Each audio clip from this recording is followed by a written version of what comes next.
To recognize the gentlewoman from Indiana, Ms. Brooks, for her time. Thank you, Madam Chairwoman, and thank you all so very, very much for being here and for your work day in and day out on behalf of not only our country, but on behalf of the world. And I'd like to remind my colleagues that in November of 19, the United States of America was ranked #1 in global health security. A global health security index conducted by Johns Hopkins of 195 countries. We are leading the world.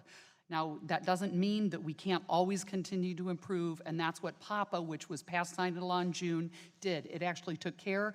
It focused on vulnerable populations like children, like the elderly. We added a lot of new things to that. One of the things, though, that I am concerned about is the flexibility of the funding and whether or not we introduced an infectious disease rapid response reserve fund. $85 million was put into that fund. We have $705 million a strategic national stockpile fund. We have all of these. How much flexibility is there, or do we need to give you more authority, Mr. Secretary, very quickly, to have more flexibility to be able to not focus on Congress having to do supplementals all the time? How much more flexibility do you need? Well, the Infectious Disease Rapid Response Fund has been critical for us. The flexibilities in the Strategic National Stockpile, critical to us. The emergency supplemental, the most flexibility that you could give us there as we deal with the situation as it evolves, we would appreciate that. Also, the challenge with setting up long-term funding mechanisms that are indefinite is they can become slush funds for any other priority as opposed to concrete, real public health emergencies. I think that's always been the challenge. And if you find that you need more funding for any of these funds, will you come back and ask for more funding? Absolutely, and I want to emphasize the 2.5 is at least 2.5. It's for 2020 only, and we will come back if we need more, and we will work with Congress if Congress wishes to give more. Dr. Kadlec, with respect to those strategic national stockpiles, which I believe you oversee in conjunction with the CDC, is that correct? Yes, ma'am.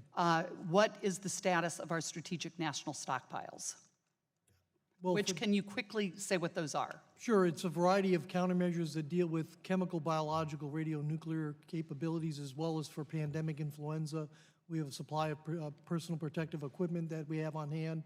We have sent out a solicitation to get more, but the answer is we have a whole range of things. And these are at undisclosed locations Yes, ma'am. throughout the country, are they not? That's correct. And at this point, is the strategic national stockpile sufficiently funded? Ma'am, I think the thing is at this point in time, in light of what the requirements are, we've been given, at least in terms of what is in the supplemental request, another $400 million. That would be a great benefit to help us address any kind of shortfalls for this event. Last week when I was home, I learned from a local public health official in Indiana that an individual from this county had traveled from China and, interestingly enough, had come through the Chicago airport.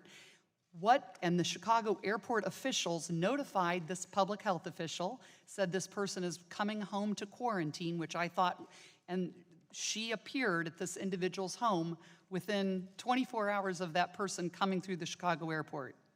I thought that was awesome. It was excellent that that kind of coordination happened.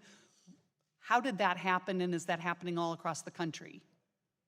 And this individual is going to cooperate with the local health official, provide their temperatures for a couple of weeks. Is this happening all across the country? Yes. And how many do you have? Who at the airports is notifying local health officials? So what happened when the original travel restrictions were put in for China and Hubei? If you were coming into the United States, American citizen or family member or permanent resident, on Hubei, you were required to go into 14 days of quarantine. That quarantine could have either been institutional or that quarantine could have been in your home working with the health departments. And that's really how we've operationalized. But if you'd been from China, the requirement was that when you came through, you were screened, you were given an education card, provided you had no symptoms, telling you about the risk and what the symptoms are, and the contact information with your local health department. And you, in conjunction with your local health department, were going into what we called voluntary monitoring and isolation. And that woman that you gave the example did exactly as we instructed, and they were instructed as they went through Chicago O'Hare Airport. And so actually, it was my local public health official that was incredibly impressed that she had received this information. The young man and his family are monitoring. Madam Chairwoman, I'd like to enter into the record, CSIS produced a report in November of 19 about U.S. global health security, making sure we're ending the cycle with a number of recommendations. You and I serve on that commission. Would ask that that be entered into the record. So ordered. With that, I yield back. Gentlewoman yields back. The gentleman from California, Mr. Ruiz.